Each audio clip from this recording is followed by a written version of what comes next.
Account খোলার পরে কি করবেন? সর্বপ্রথম যে অপশনটি দেখতে পাচ্ছেন, অপশনটির নাম হচ্ছে পার্টনার।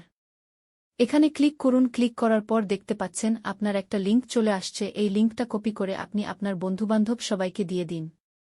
আপনার লিঙ্কের মাধ্যমে যারা জয়েন হবে আপনি 3 জেনারেশন পর্যন্ত কমিশন পাবেন। দ্বিতীয় অপশনটি হচ্ছে মোবাইল টপ আপ, যার মাধ্যমে আপনি যে কোন দেশে টপ আপ করতে পারবেন বা ফ্লেক্সি করতে পারবেন। প্রথমে কান্ট্রি সিলেক্ট করবেন, তারপর অপারেটর, তারপর টাইপ সিলেক্ট করেন। আপনি আপনার মোবাইল নাম্বার দিন, নিচে অ্যামাউন্ট দিয়ে সেন্ড করে দিন।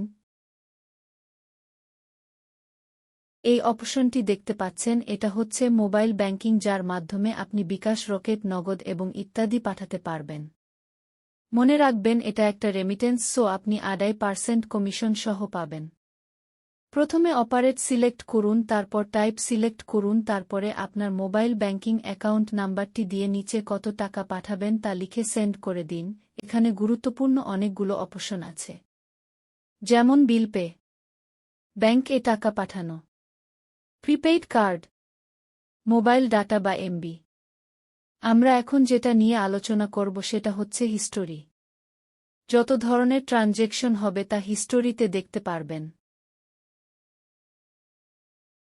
ডিপোজিট হচ্ছে আপনি কিভাবে কোম্পানি থেকে আপনার ক্রেডিট নিবেন, যার মাধ্যমে আপনার সব ধরনের ট্রানজ্যাকশন করতে পারবেন। প্রথমে আমরা ডিপোজিট এ ক্লিক করি। ক্লিক করার পর আমরা এখানে কিছু ব্যাংক দেখতে পাচ্ছি। এই ব্যাংকগুলো থেকে যে ব্যাংকটি আমার কাছে আছে বা আমি ট্রান্সফার করতে পারব সে ব্যাংকে ক্লিক করলাম। ক্লিক করার পরে সেই ব্যাংকের অ্যাকাউন্ট নাম্বারটি আমি কপি করে ট্রান্সফার করলাম অথবা মেশিনে ডিপোজিট করলাম। ট্রান্সফার করলে অবশ্যই আপনি স্ক্রিনশট দিয়ে রিসিপ্টটি আপনার মোবাইলে রেখে দিবেন, অথবা ডিপোজিট করলে আপনার মোবাইল ফোনে ছবি তুলে রেখে দিবেন। তারপর অ্যামাউন্ট এ যে কত টাকা আপনি ডিপোজিট বা ট্রান্সফার করেছেন তা লিখবেন। চুজ ফাইলে গিয়ে আপনি রিসিপ্টটি আপলোড করে দিবেন। হয়ে গেল আপনার ডিপোজিট কমপ্লিট। কোম্পানির রিসিপ্টটি চেক করে আপনাকে ব্যালেন্স দিয়ে দিবে। আপনি আপনার ট্রানজ্যাকশন হিস্টোরিতে গিয়ে দেখতে পাবেন আপনার ট্রানজ্যাকশনটি কমপ্লিট হয়েছে কিনা।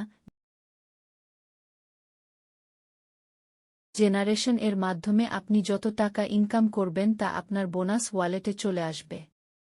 বোনাস ওয়ালেট থেকে আপনি আপনার মেইন ওয়ালেটে টাকাটা এইভাবে নিয়ে আসবেন।